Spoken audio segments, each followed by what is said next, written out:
name's Joy, and this is my first time in Vancouver, but if you're from here, join the Black Fan Club. What's up, Black Fan Club? It's your boy Ryan Davis, and I'm in your city. It's all coming together. It can be a family reunion. Yo, what's up, Black Fan? What's up, everybody? Yo, all my people, all my Caribbean brothers, my Haitian brothers, my Zimbabwe, Nigeria, everybody. Black Fan, come see your man.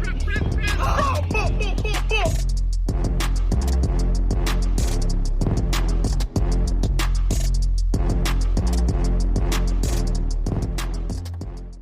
Welcome to Black Fan Club, a digital platform dedicated to Black culture, talent, and events in Vancouver, Canada. And joining us today is the incredible Roy Wood Jr. Roy, welcome to Canada and to our platform. Yes. Yeah. How are you liking it so far? It's the day after Thanksgiving, I think. It's a Saturday. No, it's American Thanksgiving. Sorry, yeah, I don't know the conversion rates. I apologize. Yeah. Are there any things that you find or enjoy or find quirky about Canadian audiences and anything that differs to American ones? They're generally nicer, but it's hard to say because, at the time of this interview, we would have only done the eastern, Atlantic provinces. And I know we're slowly inching our way, Ottawa, Toronto, Calgary, and then we'll be over there by y'all by the end of everything. Mm-hmm. So I would imagine it's no different than America, where the rural cities are a lot more closely knit and laugh harder. I can tell you this much: in St. John's, when you start anywhere where it's super cold and rural, them carbon tax jokes was hitting good. They want to talk about that. I've been watching Canadian television. I've been watching the House of Commons. I thought this was a scripted show. I didn't know this was y'all's government for real. I was just like, what TV show? Why these white people in suits keep yelling at each other? Yeah, it gets crazy. That's all they be doing. It's like battle rapping, but for politics. Like y'all take turns, you get a set amount of time. This guy's a gangster. His real name's Clarence. Yeah, I've been Vancouver, thankfully, I've been to before. Most of the cities on this tour I've never seen, never even heard of, couldn't have found it on the map before. I wouldn't have known anything about Moncton, New Brunswick. Oh, yeah, I've never been either. Had a great time. Asked him about the crime in Moncton. He said it's rampant drugs and prostitution. I said, that is not crime. That is recreation. I'm an American. Oh my God. I'm asking about the murder. Who murdering here? That's what I'm worried about. I don't know if you've seen the footage from America. They be murdering. I mean, I think this is a common thread with Black people. We want to know where the danger is. Literally. Yo, I said, hey man, how do I need to make moves? Do I need to just stay? Because, you'll ask a local where to go. Yeah. And, somebody, they'll have you on the wrong side of town.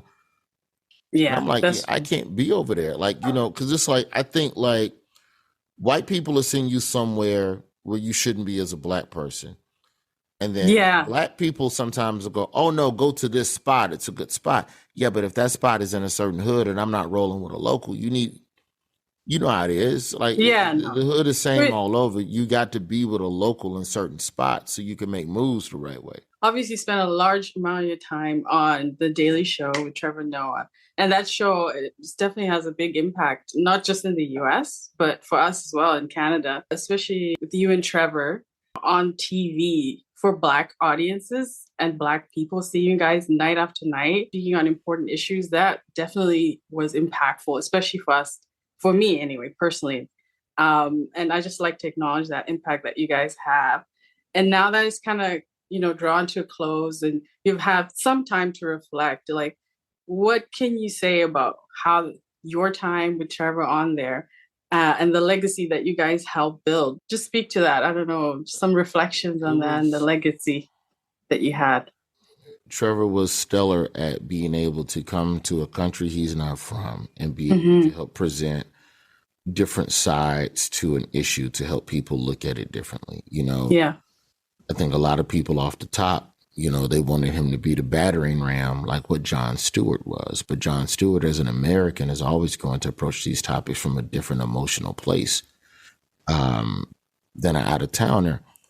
But I think what people learned over time under Trevor's regime, 7 years is a long time, man. And to be here and learn a lot about a culture, but then know when to joke, but more importantly, when to not joke. Mm-hmm. To me, some of Trevor's most poignant moments, they weren't him trying to be funny. It was him trying to make sense of situations. We were off the air when the George Floyd footage was released in 2020. And when we came back on the air a week later, our country was burning. Yeah. So it was an interesting place for him to also start the conversation, but also to give space to the people that were on the ground doing all of the work as well. So, the thing that I will always appreciate about the Daily Show is that I got an opportunity. I did a number of stories on any topic you can name, but I also love the fact that I was also able to tell stories about the Black experience, in America, which I believe connects to everything else, culturally, globally. Yeah. I was never told no in that building. The only issue with most stories at the Daily Show is that you do not have time, because there's always a bigger story. There's always there's a personnel, there's a manpower issue. So,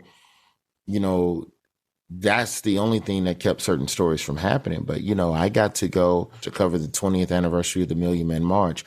I was in Atlanta last year to cover a police training facility that's going to severely impact Black and brown communities once it's built and damage the environment. So it really was an honor for the last 8 years to be able to do that and do it with a team of people that know how to help you make that point, but still make it fun. So hopefully someone listens.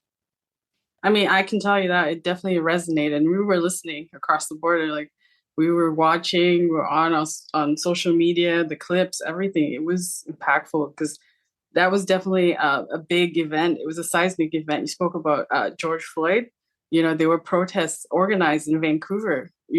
We felt that, like, that was a painful moment for anyone in the Black diaspora and anyone identified as Black. I mean, that pain, it doesn't matter where you're from, like the States, Canada, those same themes, they apply everywhere, the races, the police, etc.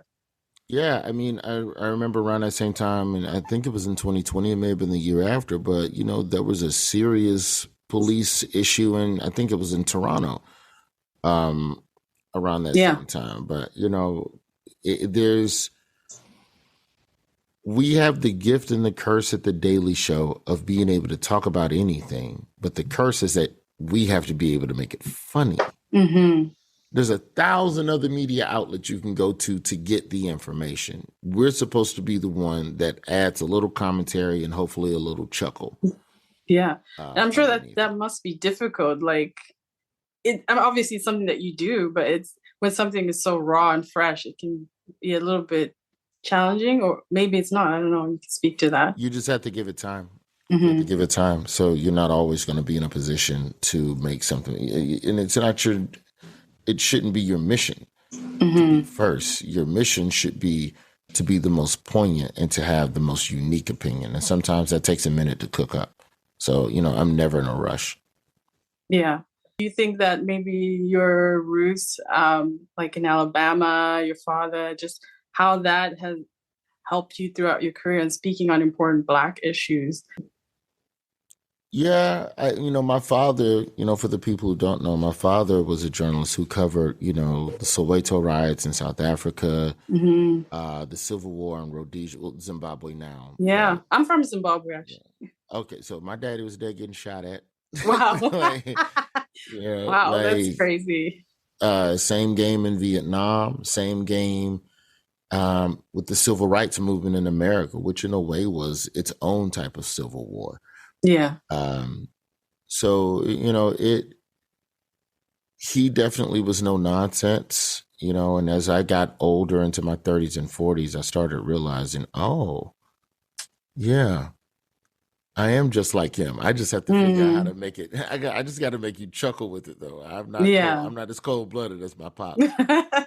I'm sure, obviously, with the more heavy stuff, there was some lighthearted fun as well on set, I'm sure. Are there any like favorite moments that you had on set whilst working with Trevor and the cast and everything? Oh, I mean, too many to name, but I will forever be grateful to Jordan Klepper, who has repeatedly shown me the ropes on how to move in large crowds of people. Yeah. And my partner Ronnie Chang, Ronnie and I shared an office. This is how close Ronnie and I were. Ronnie was the first person to find out that I had a child on the way. Wow. He was in the office when I got the call. So it was like, yo, this is, these are really good people. I'm trying to think of anything like any like crazy wild story. I'm sure they are. But most of that stuff is like, I'm trying not to get people fired. A lot of people. Oh, of course. No, I don't want anyone to get in trouble. Don't share it if anyone's going to get in trouble. I don't want any calls. No, I'll tell you a story about a death threat I got one time. No, I'll tell you that one. Now, okay.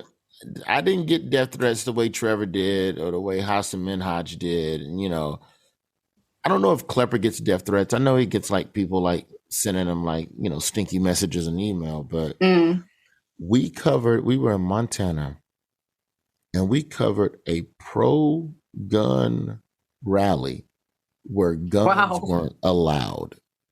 Oh, wow. Let me say it again. A pro-gun rally where you can't bring your gun. So the game was simple. I'm going to just go here and ask all these people where your gun at.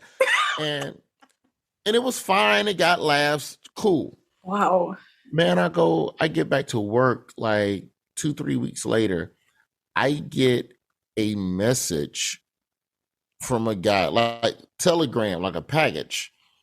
My man hand wrote a message, and in the box with it was a Bible. And in the message he wrote, "I forgive you for what you done to me."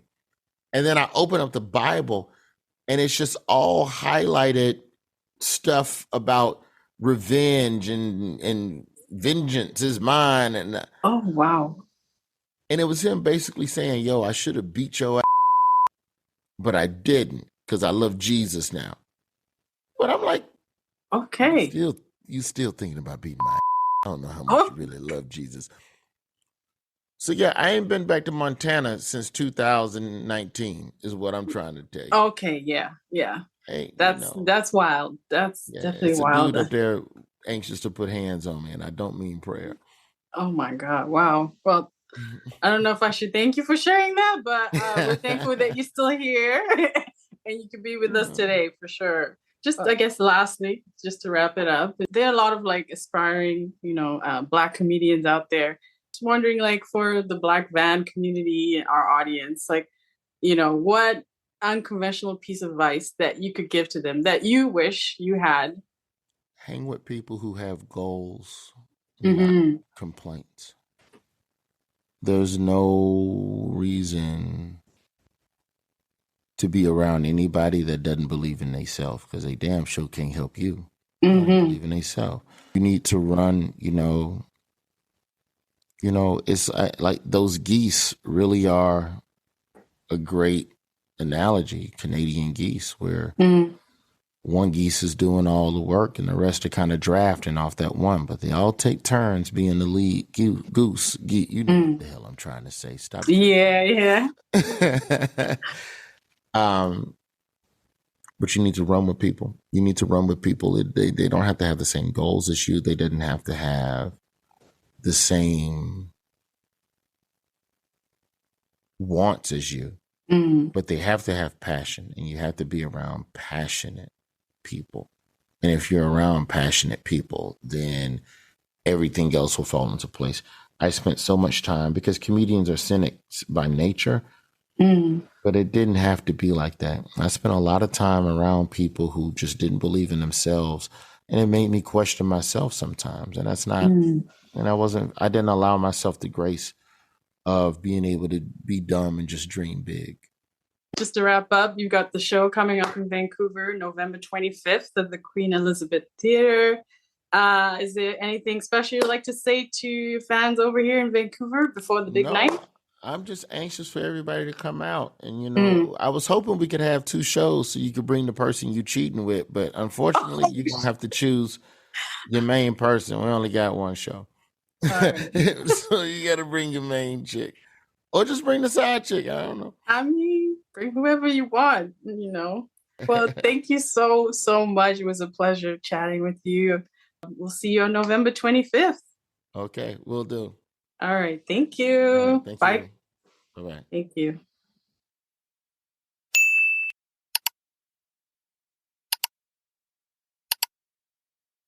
My name is Samara Joy, and this is my first time in Vancouver. But if you're from here, join the Black Band Club.